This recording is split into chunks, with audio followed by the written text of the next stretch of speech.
Hello students, myself Devendra Yadav from Sun private ITI Chankhuri Durg. Student, आज का जो हमारा टॉपिक है वो है दोलित्र ऑसिलेटर। तो सबसे पहले हम देखते हैं कि ऑसिलेटर होता क्या है। और दोलित्र का एक तरह से मतलब होता है जैसे कि दोलन करना। दोलित्र शब्द जो आया है वो होता आपका आया है दोलन करने से। मान के चलिए किसी झूले को जब हम झुलाते हैं तो वो एक ही जो मोशन है उसको बार बार वो करता है। तो एक तरह से हम बोल सकते हैं ये एक तरह से वहाँ पे आवृत्ति जो है चलती है। तो दोलित्र का मतलब होता है कि जो आवृत्ति को उत्पन्न करता है उसे हम बोलते हैं दोलित्र यानी ऑसिलेटर। ऑसिलेट करना, या ये ऑसिलेटर को हम एक तरह से समझ सकते हैं कि वाइब्रेट करना, एक ही जगह पे बार बार वाइब्रेट होना। और इसका जो परिभाषा है उसको हम इस तरह से पढ़ सकते हैं, देख सकते हैं। ऐसा परिपथ जिन्हें बिना कोई बाह्य इनपुट सिग्नल दिए, ठीक है, बिना कोई बाह्य इनपुट सिग्नल दिए उनके आउटपुट पर आवृत्ति युक्त समान आवृत्ति की तरंग प्राप्त होती है, उसे हम बोलते हैं ऑसिलेटर। दूसरे प्रकार से बोल सकते हैं इसको कि किसी चालक के एक सिरे से दूसरे सिरे तक तीव्र गति से इलेक्ट्रॉनों के प्रवाह होने के कारण विद्युत चुंबकीय तरंगें उत्पन्न होती है, और इलेक्ट्रॉनों की यही जो स्पंद गति दोलन कहलाती है। ठीक है। ऐसे परिपथ जिन्हें बिना कोई बाह्य इनपुट सिग्नल दिए ही उनके आउटपुट पर समान आवृत्ति प्राप्त की जाती है, उसे ही हम बोलते हैं ऑसिलेटर या दोलित्र। इसमें जो फ्रीक्वेंसी उत्पन्न होती है ना, फ्रीक्वेंसी जो उत्पन्न होती है वो एक्चुअल में बढ़ी हुई आवृत्ति की होती है। ठीक है। सेकंड जो पॉइंट है इसमें याद रखने वाली वो है डीसी को एसी में कन्वर्ट करता है। अब ये डीसी को एसी में कन्वर्ट कैसे करेगा, तो जो सर्किट यहाँ पे हम यूज़ करते हैं एक्चुअल में उसको बाइसिंग देना पड़ता है। तो बाइसिंग के लिए हम लोग यहाँ पे यूज़ करते हैं डीसी सप्लाई, और आउटपुट में जो हमें मिलता है वो रहता है आपका एसी सप्लाई। इसीलिए इसको बोल सकते हैं कि ये डीसी से एसी में कन्वर्ट करता है। जैसे हमारा एम्पलीफायर क्या करता है, एक कोई सिग्नल है, उस सिग्नल का वो क्या करता है, प्रवर्धन करता है, उस सिग्नल को बढ़ाता है। वैसे ही दोलित्र क्या करता है, डीसी जो सप्लाई है, डीसी सिग्नल है, उसको एसी में कन्वर्ट करता है।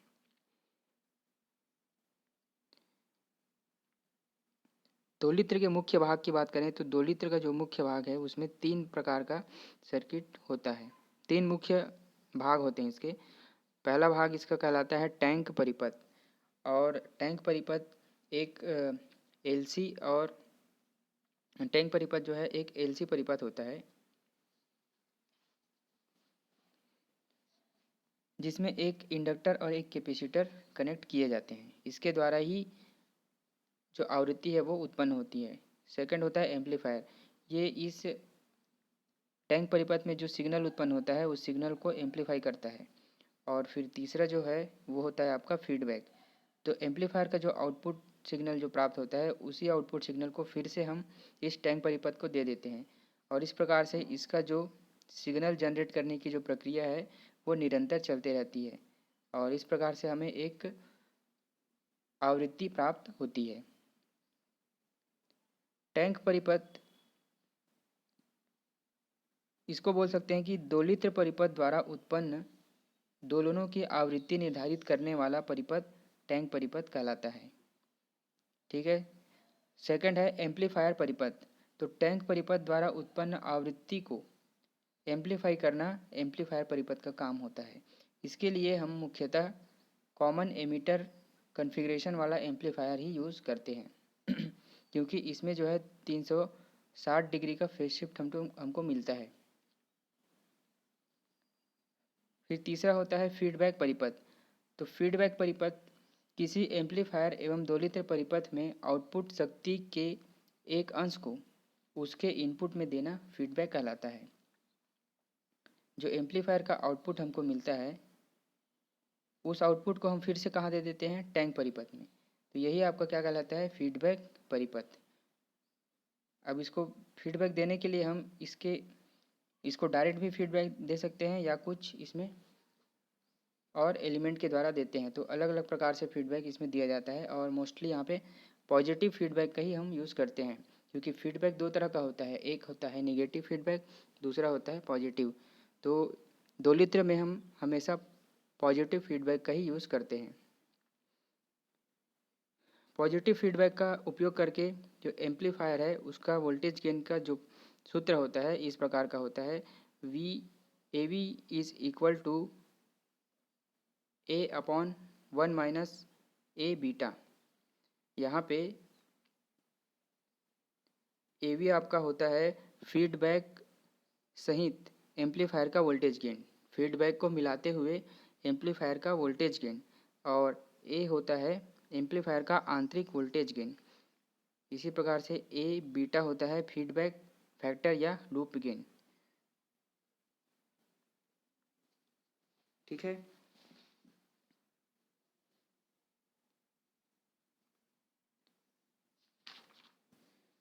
अब बात करते हैं दोलन के लिए बार्क हॉसेन मापदंड। बार्क हॉसेन नामक एक वैज्ञानिक है, उन्होंने क्या किया कि कुछ शर्तें रखी कि हमको अगर दोलित्र सर्किट बनाना है और दोलन आवृत्ति प्राप्त करना है तो उसके लिए कुछ शर्तें हैं, उनका होना ज़रूरी है। तो वो शर्त ये थी कि जो फीडबैक गेन ए बीटा का मान है वो इकाई होना चाहिए। अगर इकाई नहीं होगा तो हमें जो ऑसिलेटिंग आवृत्ति मिलेगी वो सही नहीं मिलेगी। अगर इकाई है तभी हमको सही आवृत्ति मिलेगी। तो इसमें 3 कंडीशन होता है। मान के चलिए कि आवृत्ति जो है अपना फीडबैक गेन जो है ए बीटा वो 1 से कम है, इकाई से कम है, तब जो आवृत्ति हमको मिलती है वो घटते हुए क्रम में होती है। तो कहने का मतलब है कि स्टार्टिंग में जो आवृत्ति है वो ऐसे बड़ा रहेगा, उसके बाद धीरे धीरे कम होता जाएगा और एक टाइम के बाद पूरा ही कम हो जाएगा। सेकंड जो कंडीशन होता है उसमें हम देखते हैं कि फीडबैक गेन का मान जो है इकाई से अगर अधिक है तो उसमें क्या है कि स्टार्टिंग में जो फ्रीक्वेंसी है वो कम रहेगी, फिर बढ़ते बढ़ते ये बढ़ जाएगी। इसके एम्पलीट्यूड का मान है ना, फ्रीक्वेंसी तो अलग रहेगा लेकिन इसका जो एम्पलीट्यूड है इसके मान में वृद्धि हो जाती है।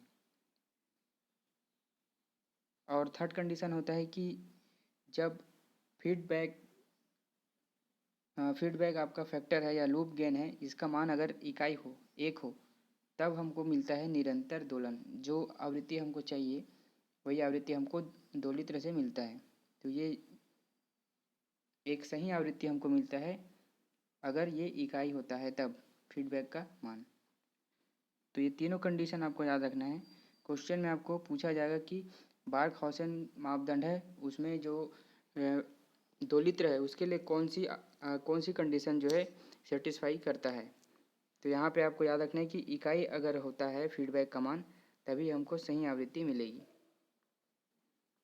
चलिए अब आगे हम देखते हैं कि दोलित्र को किस प्रकार से वर्गीकृत किया गया है, क्लासिफिकेशन ऑफ ऑसिलेटर्स। तो दोलित्र को जो है 2 भागों में बांटा गया है, एक होता है जयावक्रीय दोलित्र और दूसरा होता है अजयावक्रीय दोलित्र।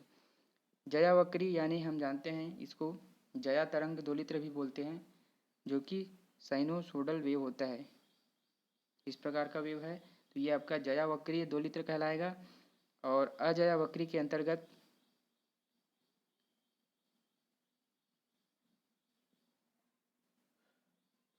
इस प्रकार का वेव आता है, इसको हम बोलते हैं अजयावक्रीय या फिर वर्गाकार आवृत्ति का वेव।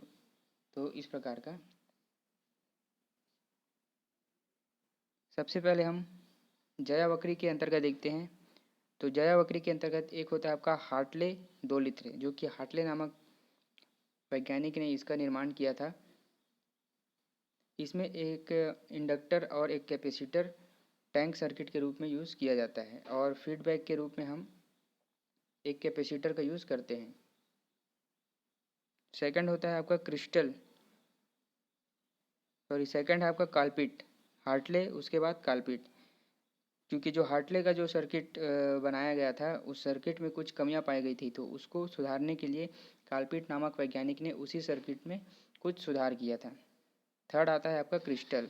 तो इसमें क्या करते हैं, फीडबैक के रूप में एक क्रिस्टल जो कि पीजो इलेक्ट्रिक क्रिस्टल होता है उसको यूज़ किया जाता है। तीसरा है आरसी सर्किट। यहाँ पे रजिस्टर और कैपेसिटर का यूज़ करके फेज शिफ्ट किया जाता है। दो प्रकार का होता है ये, फेज शिफ्ट और विन ब्रिज ऑसिलेटर। ठीक है, इसी प्रकार से अजया वक्री को तीन प्रकार से बांटा गया, तीन भाग में। पहला है मल्टी वाइब्रेटर, दूसरा है ब्लॉकिंग और तीसरा है स्वीप या साटूथ। ओके स्टूडेंट,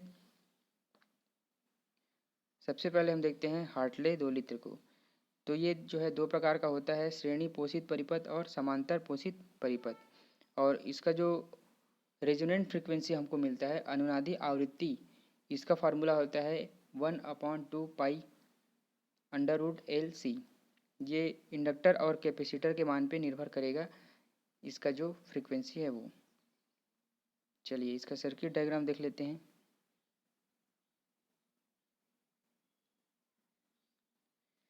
तो हार्टले नामक वैज्ञानिक ने क्या किया था कि इंडक्टिव फीडबैक का प्रयोग करके दो प्रकार के दोलित्र परिपथ तैयार किया था। ये दोनों प्रकार के परिपथ रेडियो संचार उपकरण में जहां आवृत्ति जो है 20 किलोहर्ट्ज़ से लेकर 30 मेगाहर्ट्ज़ तक होती है उसमें प्रयोग किया जाता है। ये जो है फर्स्ट हम देख रहे हैं, ये श्रेणी परिपथ पोषित परिपथ है। इस परिपथ में एक 3 सिरों वाला इंडक्टर यूज़ किया जाता है। ठीक है, एक ये आपका टैंक परिपथ है और बाकी जो है एम्पलीफायर सर्किट है। तो इसमें जो है 3 टर्मिनल वाला इंडक्टर यूज़ किया जाता है। इंडक्टर के खंड नंबर जैसे कि LC और LB, दो भाग में इसको बांट दिए हैं। इंडक्टर के खंड LC में प्रवाहित होने वाली कलेक्टर धारा इंडक्टर के दूसरे अंश LB में वोल्टेज प्रेरित करती है। इस वोल्टेज को संधारित्र C1 के माध्यम से डिस्चार्ज किया जाता है और दोलित्र का जो आउटपुट है संधारित्र C3 के माध्यम से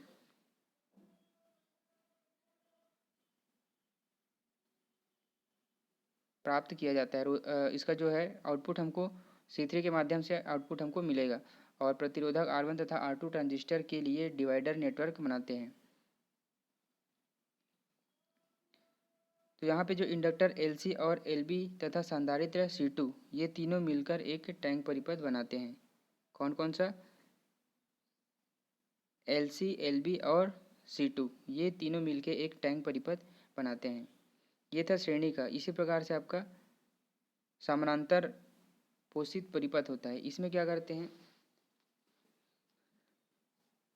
इसमें भी 3 सिरों वाला एक इंडक्टर यूज़ किया जाता है। इंडक्टर के खंड LC में से कलेक्टर धारा IC का केवल AC अंश ही प्रवाहित होता है। यहाँ संधारित्र C4 ब्लॉकिंग संधारित्र का कार्य करता है। C4 जो है ब्लॉकिंग संधारित्र, जो यहाँ से जो आउटपुट मिल रहा है ये आउटपुट वापस एम्पलीफायर में ना जाए। ठीक है, इसके लिए एक ब्लॉकिंग कैपेसिटर यूज़ किया जाता है।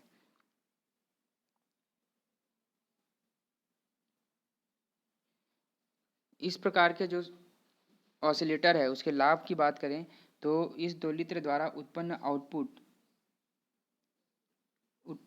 आउटपुट तरंग का आयाम जो है नियत रहता है। सेकंड जो है परिवर्ती संधारित्र का प्रयोग कर इस परिपथ द्वारा उत्पन्न दोलनों की आवृत्ति को समायोजित किया जा सकता है। और तीसरा पॉइंट है कि इस दोलित्र परिपथ का निर्माण कम आवश्यकताओं की आवश्यकता होती है। इसमें बहुत ही कम एलिमेंट का यूज़ किया जाता है। हानि की बात करें तो इस दोलित्र द्वारा उत्पन्न तरंग में हार्मोनिक तत्व अधिक होते हैं, जिसके कारण कि इसमें जो जया तरंग जो प्राप्त होती है वो शुद्ध नहीं होती है। उपयोग तो हार्टले दोलित्र का उपयोग मुख्यतः रेडियो रिसीवर में किया जाता है। ठीक है, यह परिपथ जब 30 मेगाहर्ट्ज से 30 मेगाहर्ट्ज तक की रेडियो आवृत्ति जो है उत्पन्न करती है।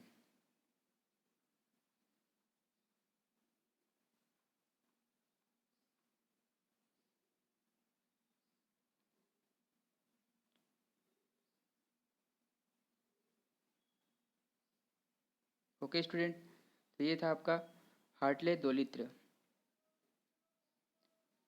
इसके बाद आता है आपका काल्पिट और क्रिस्टल दोलित्र। काल्पिट दोलित्र भी आपका सेम है, जैसे कि हार्टले दोलित्र का जो परिपथ है उसमें कुछ सुधार करके काल्पिट नामक वैज्ञानिक ने क्या किया कि आउटपुट के लिए एक कपलिंग चोक इसमें यूज़ किया गया। ठीक है।